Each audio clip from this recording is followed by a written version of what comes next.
Hello students, good morning. Dear students, class 10th. Your poetry section is on progress. This class is for the students who belong to Hindi medium and English medium schools of CBSE and RBSE. प्यारे बच्चों, आपका पिछली class में पिछले video में ये poem अधूरी रह गई थी। आधा पोर्शन इसका कंप्लीट हो चुका था और आधा पोर्शन आज आपका यहाँ आपके सामने है। आधे पोर्शन में आपका पोएम का नाम है माई गुड राइट हैंड, मेरा अच्छा दाहिना हाथ। Charles Mackay, the Scottish poet, Scotland का कवि चार्ल्स मैके, जिन्होंने ये बताया है कि हमें हमेशा ही स्वार्थी मित्रों से दूर रहना चाहिए। ऐसे मित्रों से हमें दूर रहना चाहिए जो स्वार्थी होते हैं, जो केवल स्वार्थ के वशीभूत ही आपसे संबंध रखते हैं। जो ही आपको आवश्यकता पड़ती है, जो ही आपको ज़रूरत पड़ती है, वो आपसे दूर निकल जाते हैं, दूर चले जाते हैं, आपके कोई भी काम वो नहीं आते। लेकिन जो ही आप उन दुखों से उबर आते हो तो वो फिर आपके पास आ जाते हैं। लेकिन आप तब तक समझ चुके होते हैं कि अपना सबसे अच्छा मित्र है वो अपना परिश्रम है, राइट हैंड है, गॉड है। गॉड में विश्वास कीजिए, believe in God and believe in your hard work. Good right hand का मतलब है दाहिना हाथ, हार्ड वर्क में आप विश्वास कीजिए। ओके, मैं पिछले उसमें आपको कंप्लीट करवा चुका हूं कि एक बार मैं दुखों में पड़ गया था, आई फेल इनटू ग्रीफ, मैं दुखों में पड़ गया था तो मैंने क्या किया, मेरे किसी मित्र को तलाश किया था, मित्र मुझे नहीं मिला, क्योंकि दुख में कोई साथी नहीं होता, कोई मित्र नहीं होता है। उसके बाद मैं मेरे साथियों के साथ पास गया, लेकिन साथियों ने भी कुछ नहीं किया, साथी भी मुझसे दूर भागने लगे और मेरे परिचित थे वो उदासीन हो गए। उदासीन का मतलब उन्होंने कोई प्रतिक्रिया व्यक्त नहीं की और जितने मेरे मिलने वाले थे उन्होंने मुझे अच्छी अच्छी सलाह देने लगे, ऐसा करो, वैसा करो, ये करो, वो करो, लेकिन किसी ने भी मुझे धन नहीं दिया। मुझे धन की आवश्यकता थी, मैं गरीबी में फंस गया था, मुझे गरीबी से उबरने के लिए धन की आवश्यकता थी, लेकिन किसी भी मित्र ने, किसी भी साथी ने, किसी भी परिचित ने मुझे कोई धन नहीं दिया, बल्कि वो मुझे सलाह देने लग गए थे। लेकिन मुझे वास्तव में सलाह की आवश्यकता नहीं थी, मुझे आवश्यकता किसकी थी, धन की थी। इसलिए मैंने फिर मेरे ईश्वर पर विश्वास किया था, मैंने मेरे हार्ड वर्क, परिश्रम पर विश्वास किया था, क्योंकि स्वार्थी मित्रों पर विश्वास करना रेत पर महल बनाने के समान है। टू मेक और टू बिल्ड ऑन सैंड, रेत पर महल बनाना ही है। इसलिए स्वार्थी मित्रों पर कभी विश्वास मत करो, यहाँ कभी ये बात कहना चाहता है। ये आपकी आज फिर हम दूसरी स्टैंजा यहाँ से आगे लेते हैं, प्रारंभ करते हैं। पहले इसका रेसिटेशन लेंगे। My courage revived in my fortunes despite, my courage revived in my fortune despite, and my hand was as strong as my spirit was light. It raised me from sorrow, it saved me from pain, it fed me and clad me again and again. The friends who had left, the friends who had left came back everyone, and darkest advisors looked bright as the sun. I need them no more, as they all understand. I thank thee, I trust thee, my good right hand. प्यारे बच्चों, वही rhyme scheme इसमें दी गई है। Despite light इसी से connect है। Pain again ये दोनों भी इसी से कनेक्ट हैं। एवरीवन और इसके बाद क्या है शन, ये भी। अंडरस्टैंड और हैंड ये भी। यानी कि आपको पीछे इसकी राइम स्कीम दी गई है, तुकबंदी दी गई है, तुकांत वो दिया गया है।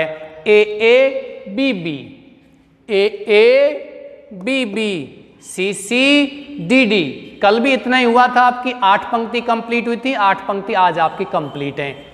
प्यारे बच्चों, ये 14 पंक्तियां होती हैं 8 और 6, कभी कभी होती हैं 4 + 4 + 2, कभी होती हैं 8 + 6 14 पंक्ति।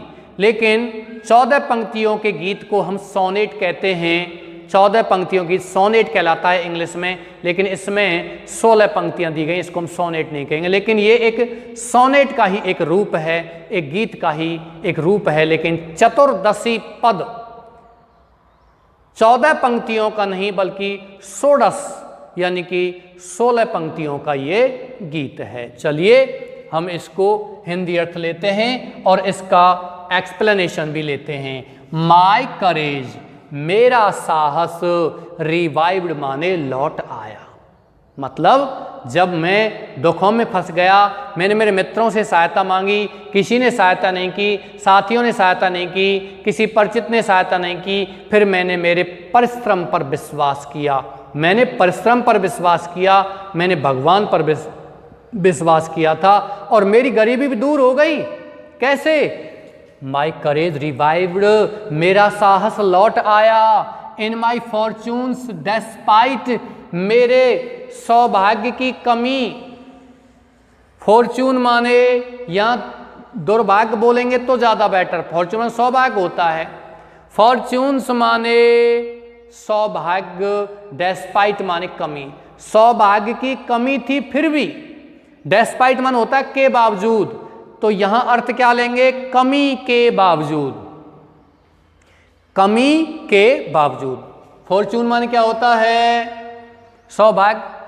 सौभाग्य की कमी के बावजूद मेरा साहस लौट आया, या कह सकते हो दुर्भाग्य के बावजूद भी मेरा साहस लौट आया। मेरा दुर्भाग्य था, मतलब भाग्य का साथ नहीं था। मैं दुखों में तो पहले से पड़ा हुआ था, मुझे किसी भी नसीब, किसी भाग्य का साथ नहीं था। फिर भी मैंने क्या किया था? मेरा साहस मेरे अंदर लौट आया था। And my hand was as strong, और मेरा हाथ मतलब दाहिना हाथ माने मेरा परिश्रम एज स्ट्रॉन्ग, इतना मजबूत हो गया। एज माई स्पिरिट, जितनी की मेरी भावना, वॉज लाइट माने कैसी थी? चमकदार थी। मेरी भावना बहुत ही चमकदार थी, मेरी भावना बहुत ही उद्दत थी, एक्साइटेड थी कुछ करने के लिए, मेरे दुख को दूर करने के लिए। मेरी भावना जितनी उत्सुक थी, उतनी ही मेरा जो परिश्रम था वो मजबूत होता गया। मैं लगातार मेहनत करता गया, मेरी भावनाएं आगे बढ़ती गईं, उठती गईं, और फिर मैं मेरे दुर्भाग्य से लड़ा और मैंने दुर्भाग्य को क्या कर दिया? दूर कर दिया। ओके, चलिए आगे। 2 पंक्ति कंप्लीट हो चुकी हैं। एक बार मैं रैपिडली, जैसे समाप्त हो जाएगा तो तेजी से फिर ले लूंगा। It raised me from sorrow, इसने रेज्ड मी मुझे उठाया। फ्रॉम सॉरो माने किससे? दुखों से। किसने? ये क्वेश्चन बनता है आपका, किसने कवि को दुखों से उठाया? कवि को उसके परिश्रम ने दुखों से उठाया, दुखों से दूर किया।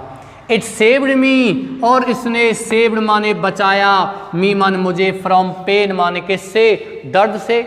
मेरे अच्छे दाहिने हाथ ने, मेरे परिश्रम ने मुझे दुखों से क्या किया? उठाया। सेव्ड मी, और मुझे बचाया। फ्रॉम पेन, किससे?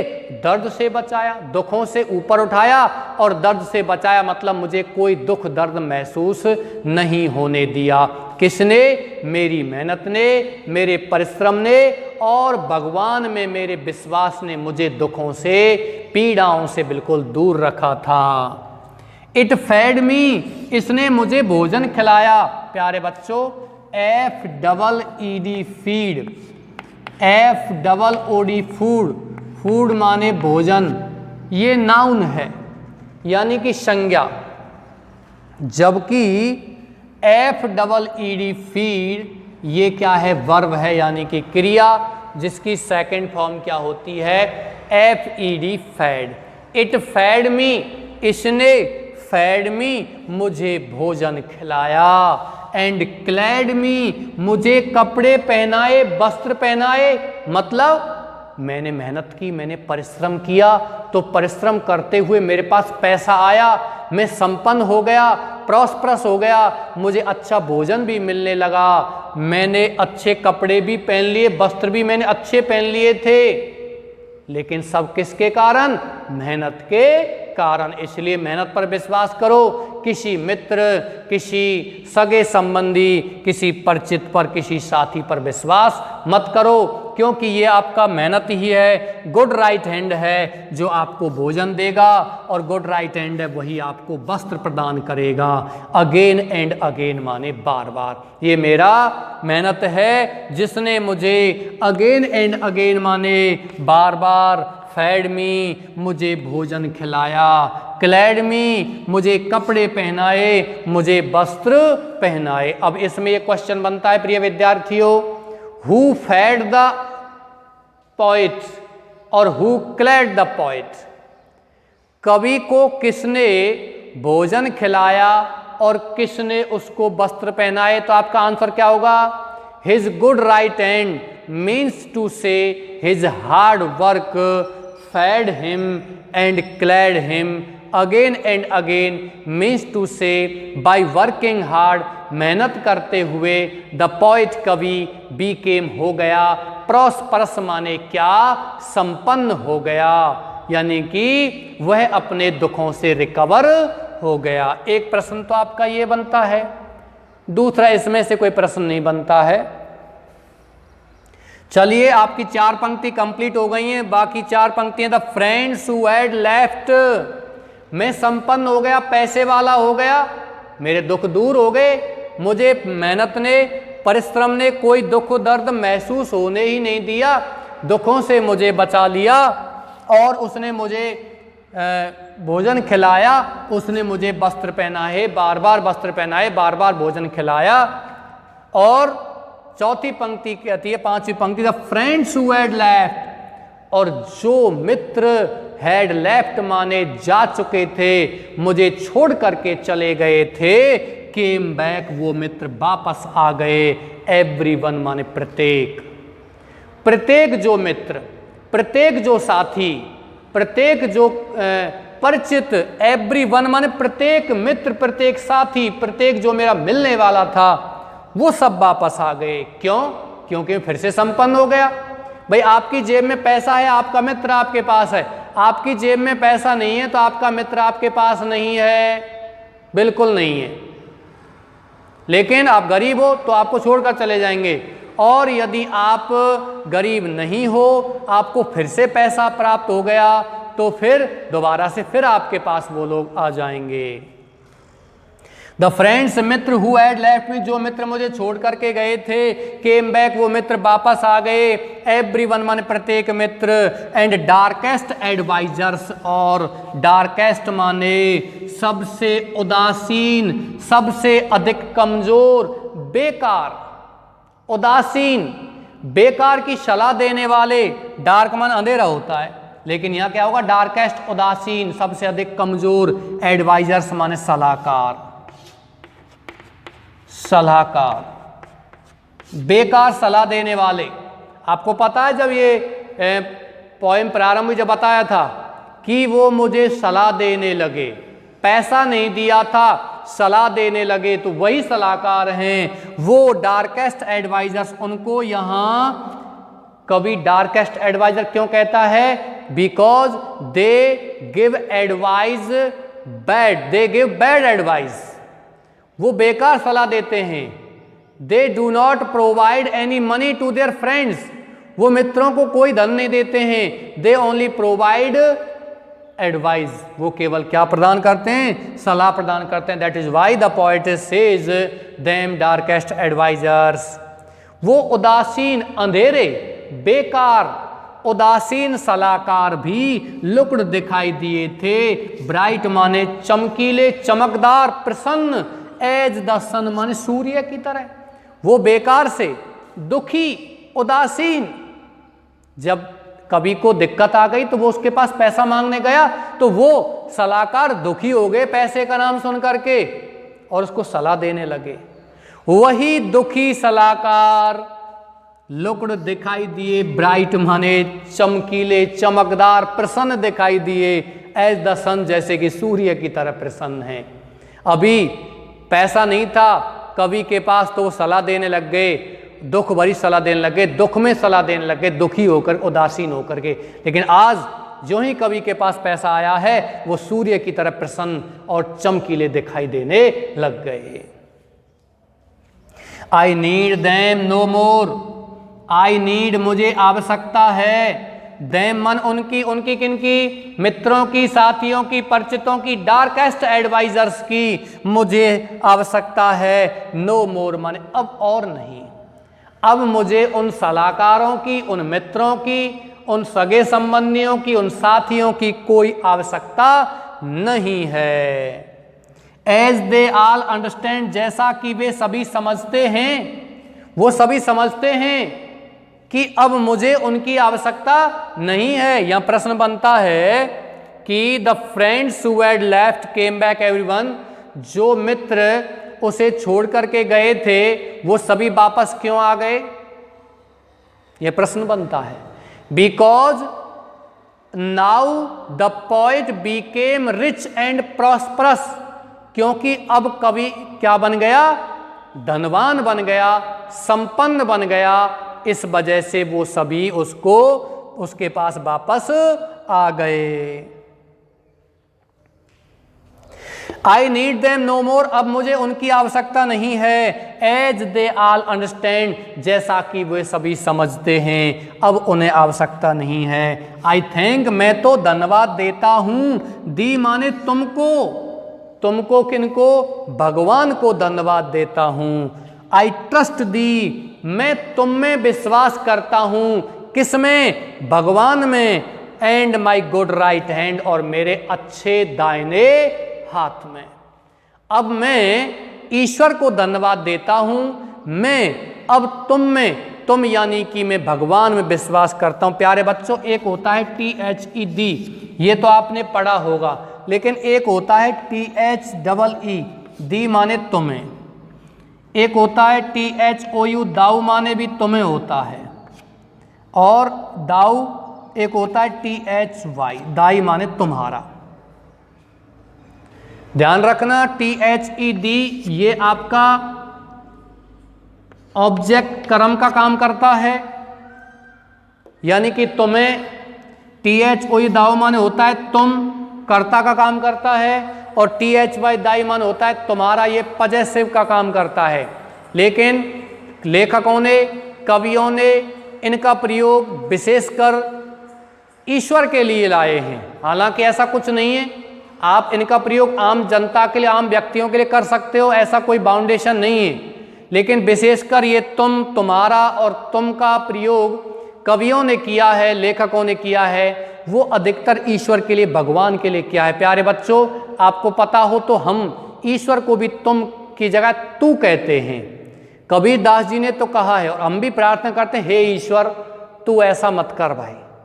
तू किसको कहते हैं? हम अपने से बड़ों को, बुजुर्गों को आप या तुम कहते हैं, तू थोड़ी बोलते हैं, वो गलत है। लेकिन प्यारे बच्चों, ईश्वर का दूसरा नाम भी क्या है? तू है। ईश्वर को, वो अपमानजनक शब्द नहीं है तू, वो सम्मानजनक शब्द है। ईश्वर को भी हम क्या कहते हैं? तू कहते हैं। ओके, तो ये ईश्वर के लिए आया हुआ है कि आई थैंक दी, मैं तुम्हें धन्यवाद देता हूं, ईश्वर को धन्यवाद देता हूं। क्यों? क्योंकि मैं प्रॉस्परस बन गया, मैं संपन्न बन गया। आई ट्रस्ट दी, मैं अब तुम में विश्वास करता हूँ। किसमें? माई गुड राइट हैंड, मेरे अच्छे दाहिने हाथ में, क्योंकि मेरे इस दाहिने हाथ ने, मेरे इस परिश्रम ने ही मुझे आगे बढ़ाया है, मुझे मेहनत करवाई है। इस वजह से मैं तुमको धन्यवाद देता हूँ। ये आपका कंप्लीट हो गया प्यारे बच्चों। मैं बहुत तेजी से रैपिडली इसको एक बार और रिसाइट कराता हूँ। माई करेज, मेरा साहस, रिवाइव, लौट आया। इन माई फॉर्चून डेस्पाइट, मेरे सौभाग्य की कमी के बावजूद। And my hand was as strong, मेरा हाथ इतना मजबूत हो गया। As my spirit was light, जितनी की मेरी भावना लाइट माने हल्की हो गई थी, चमकदार हो गई थी। It raised me from sorrow, इसने मुझे दुखों से उठाया। It saved me from pain, इसने मुझे दर्द से बचाया। इट फेड मी, इसने मुझे भोजन खिलाया। एंड क्लैड, मुझे वस्त्र पहनाए। Again and again, bar bar. The friends who had left me, जो मित्र मुझे छोड़ करके चले गए थे, केम बैक, वापस आ गए। एवरीवन, प्रत्येक। क्यों? क्योंकि मैं संपन्न हो गया। एंड डार्केस्ट एडवाइजर्स, और बेकार से बेकार, उदासीन, दुखी सलाहकार, लुकड, दिखाई दिए। ब्राइट, मन प्रसन्न, चमकीले, एज द सन, सूर्य की तरह। आई नीड देम नो मोर, अब मुझे उनकी आवश्यकता नहीं है। एज दे ऑल अंडरस्टैंड, जैसा कि वो सभी समझते हैं। मैं अब तुम्हें धन्यवाद देता हूँ। हे ईश्वर, मैं तुमको धन्यवाद देता हूँ। मैं तुम में ही विश्वास करता हूँ। किस में विश्वास करता हूँ? माई गुड राइट हैंड, मेरे परिश्रम में विश्वास करता हूँ, मेरे हार्ड वर्क में विश्वास करता हूँ। राइट हैंड का मतलब हार्ड वर्क। प्रिय विद्यार्थियों, ये आपकी पोएम कंप्लीट हो चुकी है। इसमें और कोई भी समस्या आपको आती है तो आप उसको लिख करके कमेंट में डाल सकते हैं, और send me A message on my WhatsApp number. I have told you the WhatsApp number. Okay dears, यहाँ आपको question answers of this poem will be return in the next class, in the next video. मैं आशा करता हूँ आप बहुत अच्छे से पढ़ रहे हैं, मेहनत कर रहे हैं। आपके उज्जवल भविष्य की कामना करते हुए इसी के साथ मैं आज का ये वीडियो समाप्त करता हूँ। आपकी 2 पोएम कंप्लीट हो चुकी हैं। Thank you.